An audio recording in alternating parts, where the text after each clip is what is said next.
안녕하세요. 최윤입니다. 이번 영상에서는 복음운에 대한 것을 살펴보겠습니다. 저는 복음운의 작용은 두 가지만 봅니다. 하나는 일주와 세운이 복음이 될 때를 보고, 다른 하나는 일주와 상관없이 그냥 대운과 세운이 같은 글자가 오는 해를 복음운이라고 보고 있습니다. 이번 영상에서는 그중에 일주 복음운에 대해서만 다룹니다. 일주 복음이라는 것은 자신의 사주팔자 중에 일주의 글자와 동일한 글자가 세운, 그래서 오는 해를 복음운이라고 합니다. 예를 들어서 2025년 을사년이 에, 을사년인데 본인의 사주에 일주가 을사일주이면 2025년이 일주 복음이 되는 해다라고 합니다. 일주 복음이 되는 해에는 한 사람의 인생에 있어서 중요한 전환점이 되는 사건이 발생하는 해입니다. 이 일주 복음운이 올 때 어떤 현상이 벌어지는지를 알아보겠습니다. 복음이라는 글자가 엎드릴 복자와 읊을 음이라는 글자로 이루어져 있습니다. 이 복음이라는 글자를 어떤 이는 통곡하여 우는 행위라고 보아서 그럴 일이 생긴다라고 하고요. 또 어떤 이는 도플갱어처럼 똑같은 내가 와서 나를 힘들게 한다. 나와 똑같은 내가 싸우는 그런 형상이 벌어진다라고 해석하기도 합니다. 저의 해석은 복음은 다시 시작하고 새롭게 바꾸라는 의미를 가지고 있다. 그렇게 봅니다.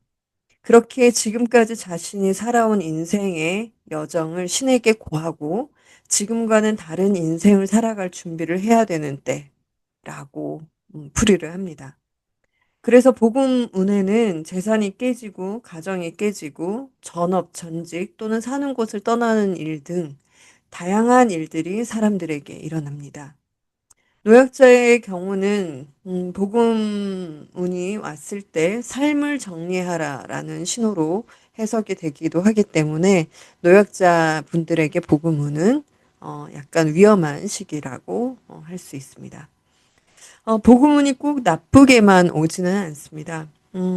다음 장에서 설명을 드리겠지만 어떤 이는 진로를 선택하거나 어떤 이는 평생의 반려자를 만나는 것과 같이 어, 그냥 스쳐 지나가는 운처럼 오기도 합니다. 이렇게 나쁜 일이건 좋은 일이건 이 모든 일들이 사건들이 종국에 만드는 결과는 한 사람의 삶의 방향을 바꾸는 계기가 되는 일들이 벌어진다는 것입니다.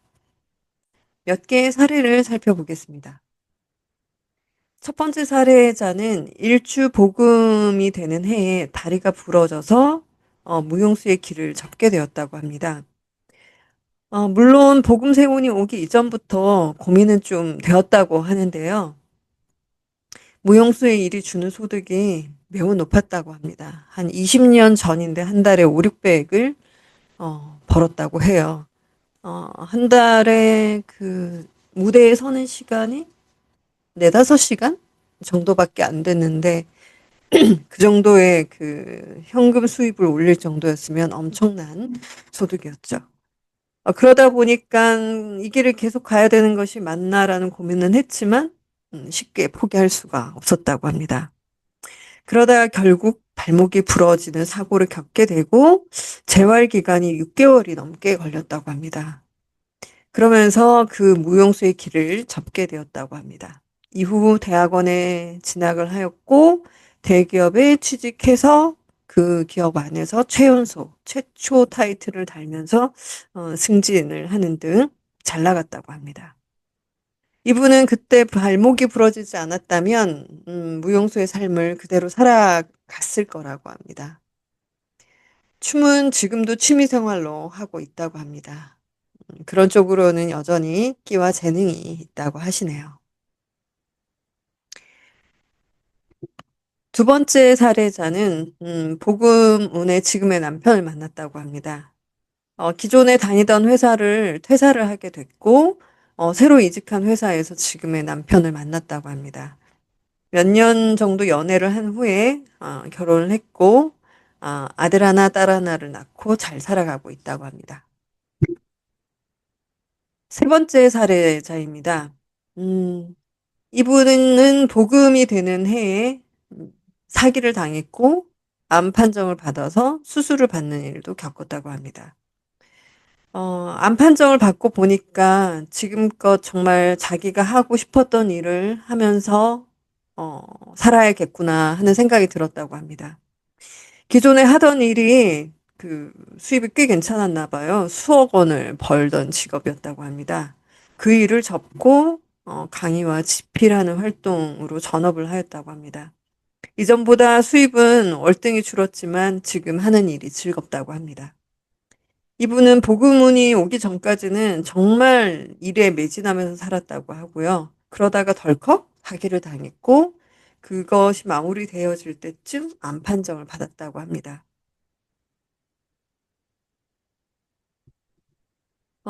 네 번째 사례자는, 임신, 복음 운이 오는 해에 대학 전공을 바꿨다고 합니다. 회계학과를 다니고 있었는데, 그때만 해도 과수석을 할 만큼 학업 성적은 상당히 좋았다고 합니다. 그런데 공부를 하면 할수록, 자기와 너무 맞지 않다는 생각을 계속 하게 되었대요. 그래서 1년 가까운 시간을 고민한 끝에 임신세운에 건축학과로 전과를 하기로 결론을 내리고 실제 전과를 했다고 합니다. 그 건축학과를 졸업하고 이분은 전국을 다니면서 또 세계 각국을 다니면서 꽤 이름 있는 건물들을 지었어요. 그래서 나름 전과해서 매우 신나고 자신감 넘치고 또 나름의 개인적인 성취감도 높게 얻는 그런 삶을 살았다고 합니다. 근데 지금 50 넘은 나이에 회계사의 삶을 사는 게 어땠을까라는 생각도 하고 있다고 합니다. 몇 가지 사례들을 설명드렸는데요. 일주 복음운이 올 때 사람마다 다 제각각 다르게 옵니다. 일주 복음운에 저는 이렇게 판단하는 근거는 없지 않을까라는 생각을 하고 있고요. 아직 뭐 많은 경험적인 데이터가 쌓이지 않아서 이걸 구분 못하고 있는지는 모르겠지만 아직까지는 길흉은 없다. 다만 이렇게 차이가 나는 이유는 제가 생각하기에는 이런 것 같아요. 좋게 말해서 알아듣지를 못하니까 충격요법을 써서 알게 해야 되겠다. 까지 가게 인간이 만드는 것 같아요. 예를 들면은 사회생활을 왕성하게 하고 있는 시기이고 또 그 사회생활에서 자신이 만족감과 성취감을 강하게 느끼고 있는 때라면 삶이 바뀌어야 한다는 징조에 대해서 둔감할 수밖에 없는 것 같습니다. 그렇기에 복음 운해에서 오는 기운이 처음에는 약한 변화의 기운으로 오기 때문에 그냥 정신적인 갈등, 고민 또는 뭐 스트레스 정도로 인식을 하게 되죠. 그래서 이런 정도라면 대부분 이겨내거나 무시하고 지나가려고 하는 경향성을 보이게 됩니다. 그렇게 지나가려고 하는데 자꾸 사건들이 크게 옵니다. 뭐 앞전 사례처럼 사기를 당하거나 또는 큰 병을 앓게 된다든지 그런 큰 사고들이 오게 됩니다. 그러면은 사람은 그때 이제 생각을 하죠. 어, 이렇게 살다가 죽는 것이 아닐까? 이 길을 내가 계속 가는 게 맞을까? 이런 생각들을 하게 되죠. 그래서 그 정도 충격을 줘야지만 인간이 자기가 지금 아주 열심히 하던 그것을 멈추고 자기 자신을 되돌아보고 자신의 인생을 되돌아보는 시간을 가지게 되는 것 같습니다.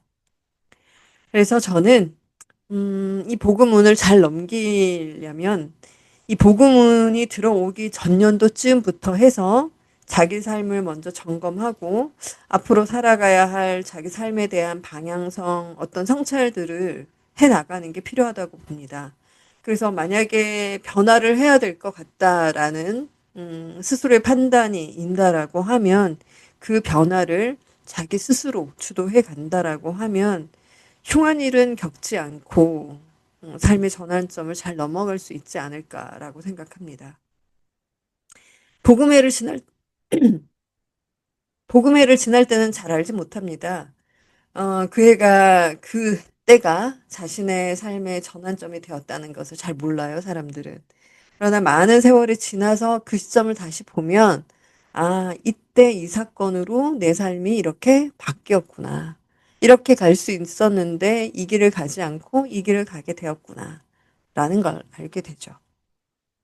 그래서 복음 세우는, 어떻게 본인이 맞이하느냐에 따라서 변고 없이 지나갈 수 있지 않을까라고 생각합니다. 이번 영상은 여기까지입니다. 도움이 되셨다면 좋아요 부탁드립니다. 감사합니다.